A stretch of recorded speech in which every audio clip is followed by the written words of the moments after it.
Hi guys, అందరూ ఎలా ఉన్నారు? సో లిటరలీ చాలా అంటే చాలా హ్యాపీగా అనిపిస్తుంది.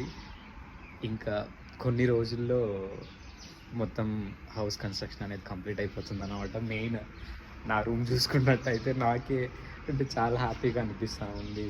లైక్ వర్క్ మొత్తం చూస్తామంటే నేను ఎక్స్ప్లెయిన్ చేయడం కంటే మీకు ఒక చిన్న వీడియోగా చూపిస్తాను, మీరే చూడండి, మీకే అర్థమవుతుంది. ఇక్కడ స్టెప్స్ వస్తుంది, అది ఇంకా రాలేదు. ఇది చాలా ఇష్టపడి చేయించుకున్న డిజైన్ అన్నమాట. కొంచెం లైక్ ఎక్కడా లేకుండా, అంటే ఇది గూగుల్లో నుంచే చూసా, బట్ మళ్ళీ దీన్ని నా ఓన్గా ఇది చేసుకున్నాను అన్నమాట. అన్నకి చెప్పి, మేస్త్రి అన్నకి చెప్పి ఈ డిజైన్స్ అంతా నాకు నచ్చినట్టుగా కొంచెం ఓన్గా థింక్ చేసి పెట్టించుకున్నా. చాలా అంటే చాలా బాగుంది. ఫుల్ వీడియో వచ్చేసి దగ్గరలో అప్లోడ్ చేస్తాను, చూడండి. అండ్ ఫుల్ వీడియో చూడాలంటే మర్చిపోకుండా నా ఛానల్ని సబ్స్క్రైబ్ చేసుకోండి. Will meet you soon.